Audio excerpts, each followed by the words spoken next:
Olá, tudo bem? Hoje nós vamos falar sobre a fase da adolescência, que se inicia aos 12 anos. Se você não se inscreveu no canal, se inscreva, dá um like, compartilhe e faça o nosso canal levar mais informações a outras pessoas. Vamos falar? Quem tem medo da adolescência? Será que os pais estão preparados? Então vamos falar um pouquinho sobre isso.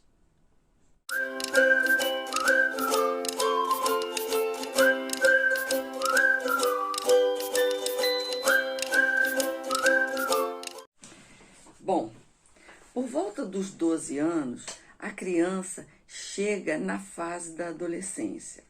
A família, ela se assombra com essa fase. Mesmo que os pais foram adolescentes tranquilos, eles se assustam com a entrada dos filhos na fase da adolescência, porque é um momento da vida que muitas coisas se afloram e os pais temem a isso. Na adolescência, é muito comum que algumas crianças experimentem um senso de disputa, de testar sua própria força, e outras crianças são mais pacatas, tranquilas e que não experimentam essa posição de disputa. E isso não quer dizer que haja algo errado com essa criança que é pacata. Ela tem o seu diferencial, ela não precisa necessariamente ser igual às outras. E nessa fase começa a aparecer nitidamente a personalidade da criança. Esse senso de se confrontar com o mundo e testar sua própria força é normal até que ela se descubra por inteiro. E a criança ela vai testando a sua força, sua potência verbal, a sua argumentativa. E às vezes esse exercício vem sob forma de teste físico, quando o adolescente precisa pôr à prova a sua força.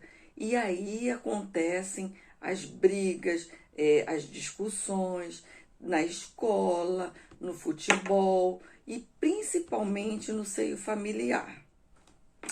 Nesse momento, os pais eles precisam estar com a cabeça no lugar e estar calmos.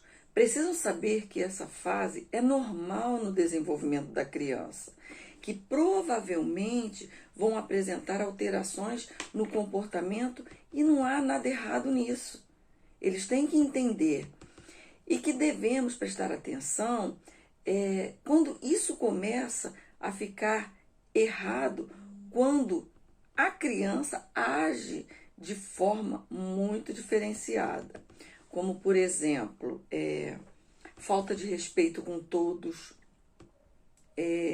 agressividade constante, xingamentos descontrolados, brigar, bater em mesa com muita agressividade, falta de compromisso e falta das responsabilidades sempre de acordo com a sua idade, desafios a autoridades e normas vigentes passam a ser disfuncional. E aí a criança começa a tomar suspensão na escola, ser expulsa do futebol, advertência em vários ambientes em que ela frequenta e começa a confrontar sem respeito algum a autoridade materna e paterna. Aí sim começa a ficar desconforme a todas as normalidades e precisa ter um olhar diferenciado. Ou seja, ela começa a ficar uma pessoa intragável, não consegue se ambientar em lugar nenhum. Aí, nessa situação, começa a demonstrar uma disfuncionalidade e é aconselhável a procurar ajuda a um profissional. Não só para os adolescentes, mas para os pais também saber lidar com toda essa situação. Nós devemos ficar atentos às outras situações importantes que contribuem com as mudanças de comportamento das crianças e principalmente nessa fase da adolescência. Por Por quê? O que está acontecendo com os adolescentes hoje? Eles estão extremamente sem paciência de conversar, não querem explicar o que estão fazendo, estão sempre isolados nos seus telefones. O que acontece por estarem muito cedo utilizando a tecnologia, onde recebem excessos de gratificações instantâneas. O que significa isso? Vamos explicar um pouquinho sobre isso. Hoje as crianças já nascem com um smartphone, com um tablet, com videogame ou um computador na mão. E nessa interação de seres humanos e máquinas, as gratificações, elas imperam, elas são instantâneas, são muito rápidas. Como assim? Bom, por exemplo, antigamente, vou dar um exemplo bem fácil assim para que vocês entendam. Antigamente, precisava ir ao pé de laranja, colher uma laranja para poder comê-la. Era preciso o quê? Uma ação, uma atividade física, uma atividade no mundo real para que isso acontecesse. Que levava tempo, levava esforço, atividade de se movimentar, habilidades sociais, né? Geralmente era em grupo, juntava-se 2, 3 crianças para se reunir para pegar aquela laranja no pé. Hoje é bem diferente. E tudo isso era para se ter o quê? Uma sensação de gratificação. Nossa, eu peguei essa laranja, eu comi a laranja que eu peguei. Então, essa gratificação tinha um esforço, né, para se ganhar. Hoje não, é bem diferente. Temos novos mecanismos que dão essas doses excessivas e de uma forma bem cômoda, sem muito esforço para obter essa gratificação. Por exemplo, hoje as crianças pegam um aparelho de celular, entram em um jogo e rapidamente elas ganham. Ah, ganhei, né? Eu sou bom, eu sou o melhor, ninguém me ganha. Entra numa rede social, posta uma foto e ganha milhares de likes, milhares de curtidas, né? Um monte de coraçãozinhos, vários comentários positivos.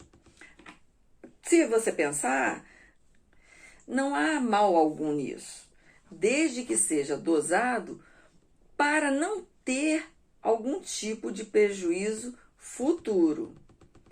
E o que acontece com o cérebro da criança?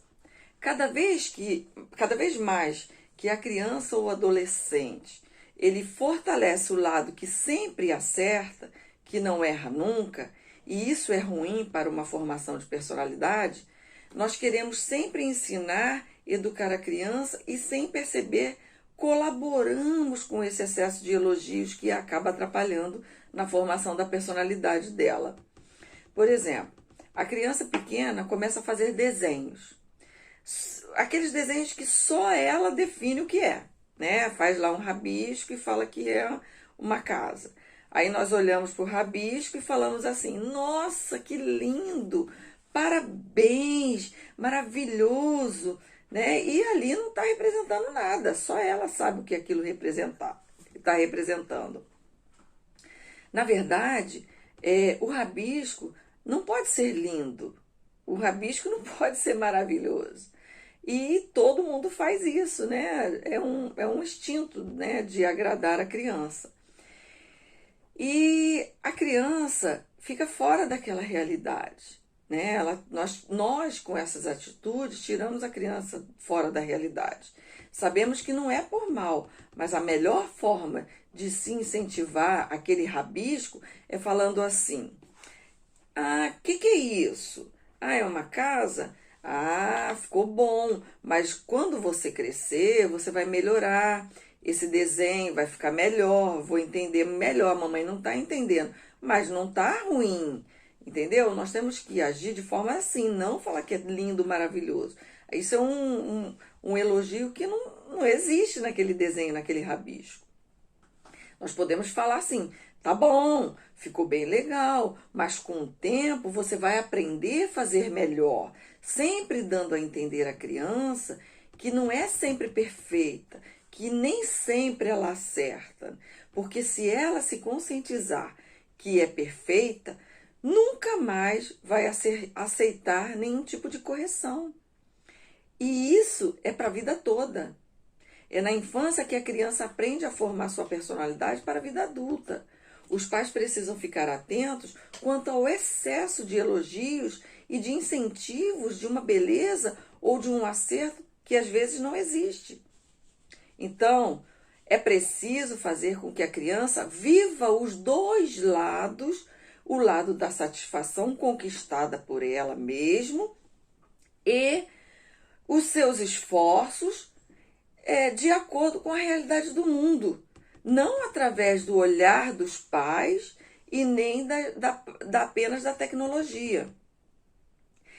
É preciso chegar a uma adolescência saudável, sem muitos conflitos, e é preciso se trabalhar estas questões na infância, mostrando os dois lados para a criança, que na adolescência ela se torne um adulto paciente, um adulto que saiba conversar, que saiba expor as suas emoções, suas opiniões e ouvir também que ele errou, né? Que nem sempre nós acertamos, né? Sem causar muitas dificuldades, aceitar essas correções sem muitas dificuldades, tanto para o lado familiar que possa trazer, quanto para o lado social em que ela estiver inserida.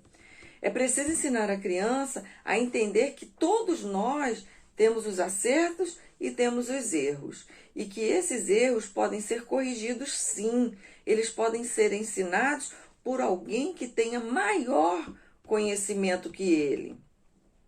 E a melhor forma de ter um bom entendimento com o adolescente é trazer sempre para perto de você e mostrar que através dos diálogos, uns diálogos claros, um diálogo calmo, né? Que as correções são formas de se educar para mostrar que com pequenas mudanças e novos entendimentos, a passagem da adolescência para a vida adulta fique mais fortalecida e confiantes para eles, né? Diminuindo as dificuldades que eles possam vir a enfrentar. Explicar isso de uma forma calma, de uma forma madura e uma forma tranquila, que todos os ensinamentos também é uma forma de amor. E isso vai tornar o entendimento melhor na sua vida adulta. É isso que vocês precisam mostrar para os adolescentes e nós, como pais educadores, precisamos mostrar para as nossas crianças se tornarem um adolescente melhor. É isso. Espero que vocês tenham gostado e até o próximo vídeo. Tchau!